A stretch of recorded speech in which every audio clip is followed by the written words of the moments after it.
छाया, तुम्हारे हाथों का भी जवाब नहीं है। तुरई जैसी बकवास सब्जी को भी तुम कितना टेस्टी बना देती हो। क्यों मम्मी जी, मैंने सही कहा ना? हमारी छाया है ही इतनी अच्छी, ये तो जो भी बनाती है लाजवाब बनाती है। ये क्या दीदी, आपने भिंडी अभी टेस्ट भी नहीं की। ये तो खास मैंने आपके लिए बनाई है। वैसे छाया, तुम्हारे हाथों का जादू तो मेरे ऑफिस में भी चल रहा है। मेरी बहुत अच्छी सहेली रीना है, कब से मेरे पीछे पड़ी है। कहती है कभी तो मुझे अपने घर खाने पर बुला। तू रोज ही टेस्टी खाना खाती है, कभी हमें भी मौका दे इतना टेस्टी खाना खाने का। वैसे छाया, तुम कहो तो मैं उसे खाने पे बुला लूं। दीदी, ये भी कोई पूछने की बात है? आप कल ही बुला लीजिए और उन्हें खाने में क्या क्या पसंद है और आप क्या बनवाना चाहती है वो भी बता दीजिए।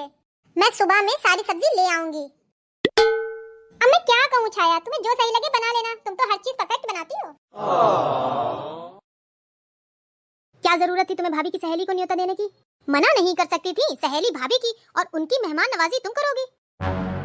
भाभी तो कुछ भी करने से रही। वैसे भी तुम सारा दिन कम मेहनत करती हो, जो अपना और काम बढ़ा रही हो और मुझसे शिकायत करती हो। आज मेरी कमर दर्द कर रही है, आज मेरा सर दर्द कर रहा है।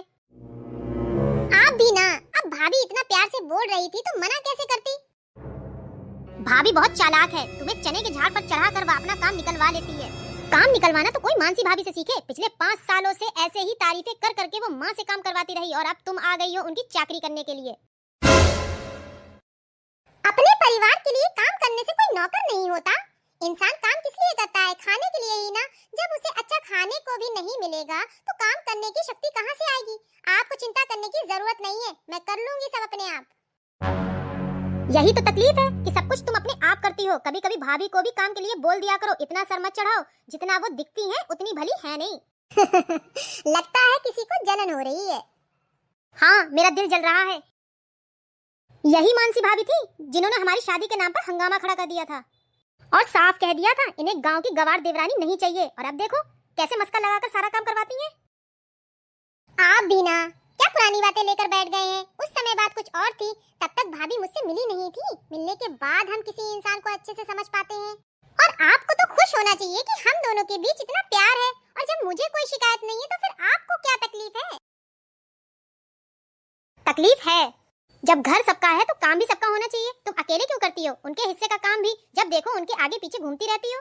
आप क्यों नाराज हो रहे हो? ये भी तो देखो, भाभी नौकरी करती है, उसके पास इतना समय कहाँ कि वो घर संभाले। नौकरी करती है तो तुम्हें कौन सा पैसे ला कर देती है जो तुम उनकी इतनी खातिरदारी करती हो? अपनी कमाई से एक भी पैसा वो घर में खर्च करने के लिए माँ को भी नहीं देती है। लगता है इनका कुछ ज्यादा ही मूड खराब है।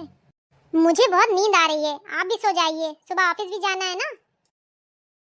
छाया ये काम वाली से पैसे लेती है, काम धाम कुछ नहीं करती है। जब से तुम आई हो ना, घर चमचमाने लगा है। मैं तुम्हारी तरह मेहनती होती तो खुद ही करती, काम वाली को तो हटा देती, घुसने भी नहीं देती। पर क्या करूं, नौकरी और घर साथ साथ संभाला नहीं जाता ना। कोई बात नहीं दीदी, आप काम वाली को हटा दो, मैं कर लूंगी ना सारा। आप क्यों परेशान हो रही हैं? मैं सारा घर संभाल लूंगी। अरे रहने दे, तू अकेले नहीं संभाल पाएगी पूरा घर। दीदी मैं कर लूंगी ना। चल ठीक है, तू कहती है तो हटा देती हूँ, पर ध्यान से। हाँ बहू, मैं क्या सुन रही हूँ? तुम्हारी नई नई शादी हुई है, अभी से अगर घर के सारे काम का बोझ खुद पर ले लोगी तो बड़ी बहू की आदत खराब हो जाएगी। फिर अगर तुम चाहोगे तो भी वह तुम्हारी सहायता नहीं करेगी। माँ जी, मुझे उनकी सहायता की जरूरत भी नहीं है। यहाँ काम ही कितना होता है। गांव में तो सारा दिन बस लगे रहो, पर यहाँ तो करने को कुछ भी नहीं है। मैं सब कुछ संभाल लूंगी। ठीक है, जैसा तुझे सही लगे। रीना आइए। रीना, ये है मेरी माँ जी। नमस्ते आंटी। नमस्ते बेटा। और आप छाया, सही पहचाना ना मैंने? मानसी आपकी बहुत तारीफ करती है और खाने की तो कुछ ज्यादा ही तारीफ करती है। आपकी तो हर बात के पुल बांधती रहती है बस ऑफिस में। प्लीज आप मुझे शर्मिंदा मत कीजिए, ये तो दीदी का बड़प्पन है जब वो मेरी इतनी तारीफ करती है। आइए बैठिए आके। तेरे लिए वैसे चाय बनवाऊं या ठंडा मंगवाऊं? बोल। चाय बना दे यार, बड़ा दिल हो रहा है चाय पीने का। छाया? जी दीदी। छाया, कुछ मदद चाहिए तो बताना। नहीं दीदी, आप बस अपनी सहेली के साथ रहिए, जैसे ही भैया ये आ जाएंगे ना खाना लगा दूंगी मैं।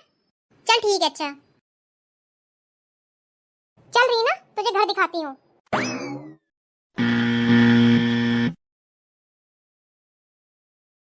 ये तो मानसी दीदी का फोन है। चलो मैं उनको छत पे दे देती जाके हूँ। 10 लाख? वाह यार, तूने तो कमाल कर दिया। आजकल बॉस भी तेरी परफॉर्मेंस से बहुत खुश हैं।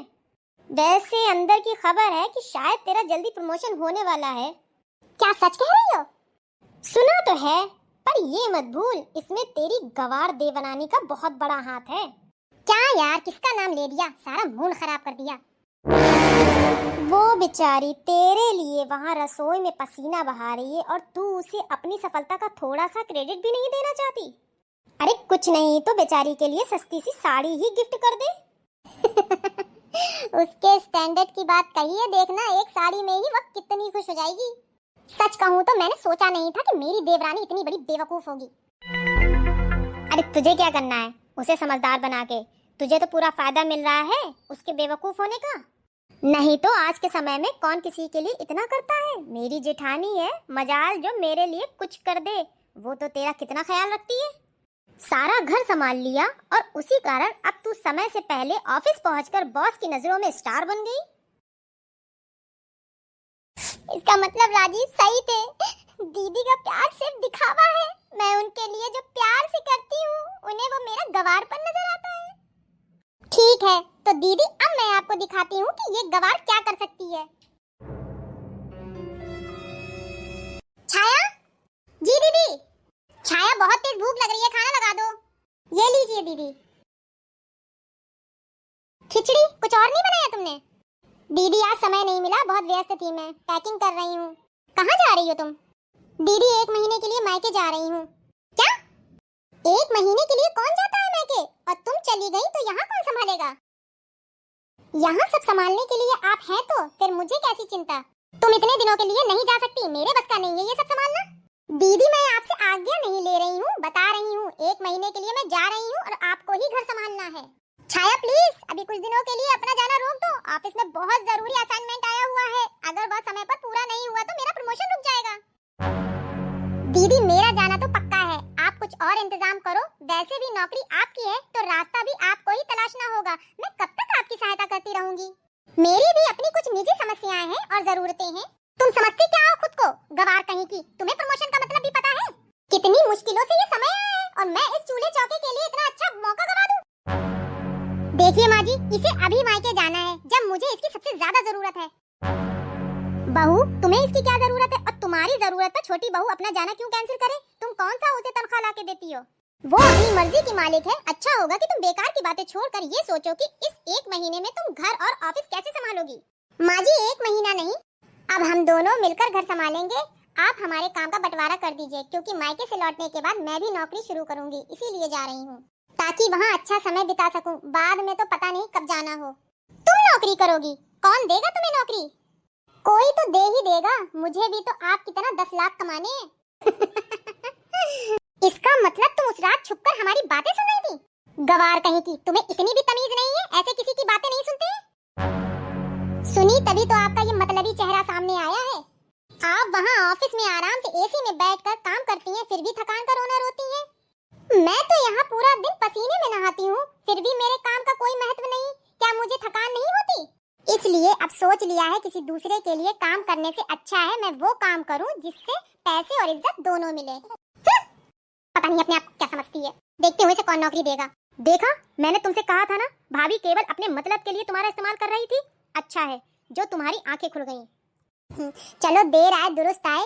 अगर उस रात भाभी की बातें ना सुनती तो पता नहीं कब तक उनकी चाकरी में ऐसे ही लगी रहती। दोस्तों आपको ये वीडियो कैसी लगी? अगर वीडियो पसंद आए तो प्लीज लाइक और कमेंट, प्यार से सब्सक्राइब कर देना। बाय।